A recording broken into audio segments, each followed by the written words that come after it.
my peeps, my wonderful grandson Arthur. How are you today? I have a song and a book that go together. It's Rudolph the Red-Nosed Reindeer, and there are 18 days before Christmas. So you guys should sing this with me. You know Dasher and Dancer and Prancer and Vixen, Comet and Cupid and Donner and Blitzen. But do you recall the most famous reindeer of all? Rudolph the red-nosed reindeer had a very shiny nose, and if you ever saw it, you would even say close. All of the other reindeer used to laugh and call him names.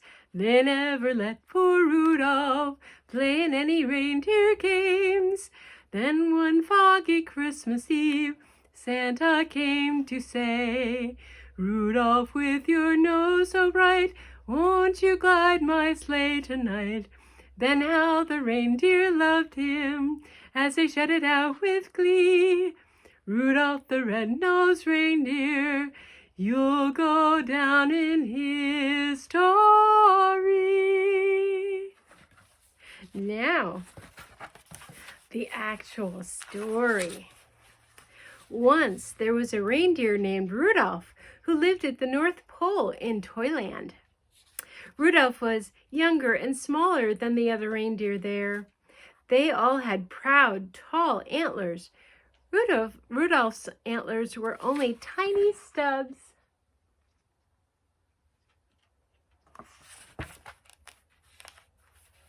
Worst of all, Rudolph had a nose that was big and bright red, and it glowed in the dark.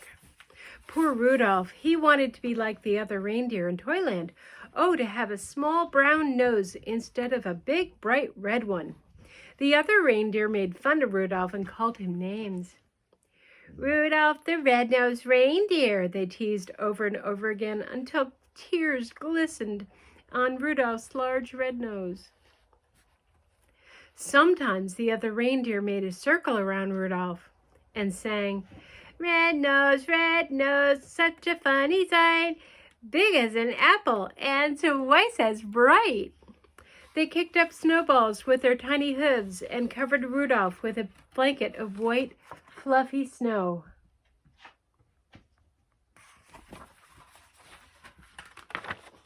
Rudolph doesn't look too happy there, does he?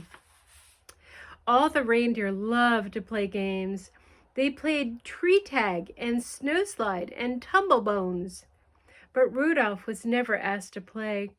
He stood behind a pine tree and watched. He was very lonely.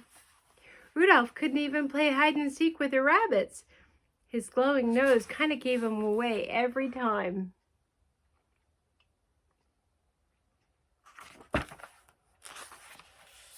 Before Christmas Eve, Santa's elves posted a sign on the gate to Toyland. Santa's team choosing time, the sign said.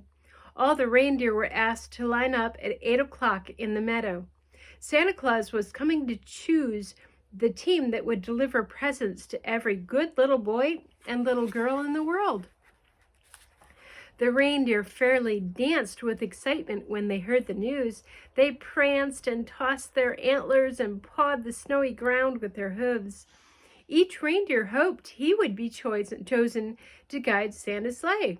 It was a great honor any reindeer could ever have.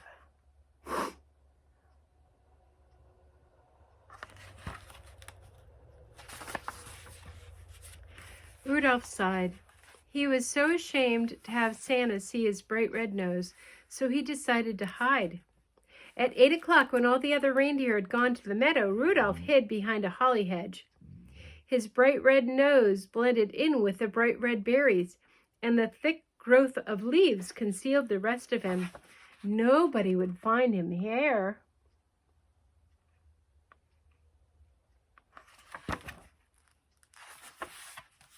In the meadow, all the reindeer in Toyland, except Rudolph, stood in a line while Santa inspected them. Santa chose carefully only the fastest, the strongest, and the best reindeer would do. "I think Dasher will be fine. He's the biggest reindeer," said Dancer. "Dasher," wrote his elf assistant in a big book. "And Dancer is the strongest," said Santa, pulling his beard. "Dancer," wrote the elf.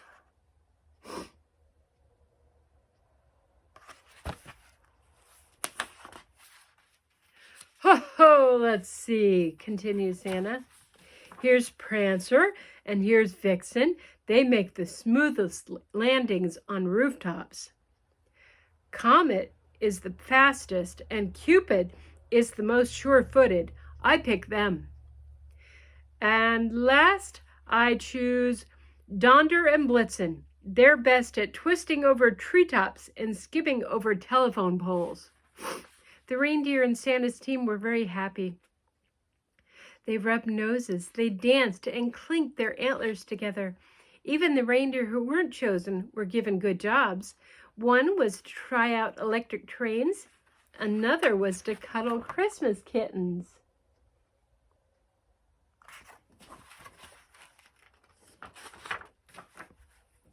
The only reindeer without a job was Rudolph.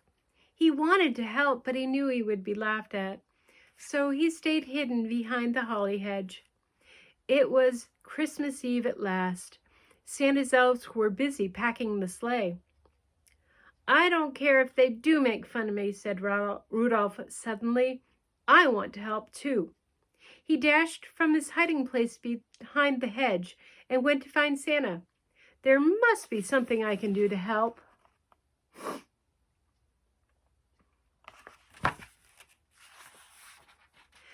The night was bitter cold, and a terrible fog covered all the earth. Santa's elves kept bumping into each other as they hitched up the team. They could hardly see as they put on each bright red harness and tied each jingle bell. To make matters worse, Dasher and Dancer were fighting over who would be the lead reindeer. "I was chosen first," said Dasher, stamping angrily. "Yeah, but you always trip over the moon," said Dancer, kicking a fallen star. Even Santa was cross. "We'll never get there if you two don't stop quarreling, and where is my Christmas list? Dash it all, I can't see a thing in this fog."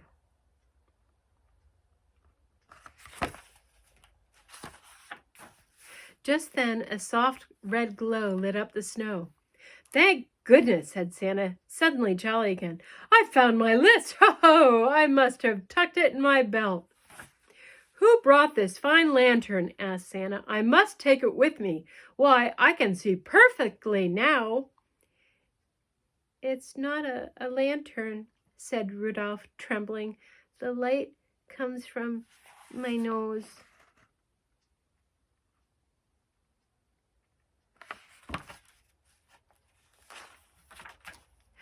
"Rudolph the red-nosed reindeer," said Santa.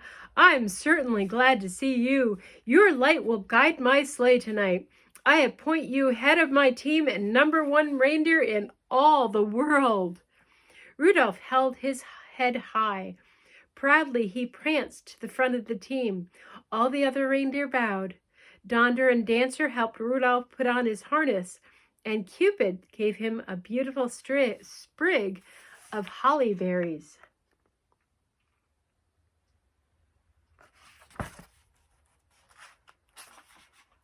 Then, down through the clouds and all over the sleeping houses, Santa and his team flew on that foggy Christmas Eve. And leading the whole procession was Rudolph the red-nosed reindeer. So if you see a soft glow in the sky on Christmas Eve, you can be sure that Rudolph, the most famous reindeer of all, is near. You know, this story brings to light that we should never judge people by their differences. Everyone is equal. Everyone is special in their own way. Even me, I only have one arm that works, which is why you see me struggle with books so much. Love everybody, regardless of the way they look, the way they sound, or the way they are. They are all what they are supposed to be. I love you all. Have a good day. Bye-bye.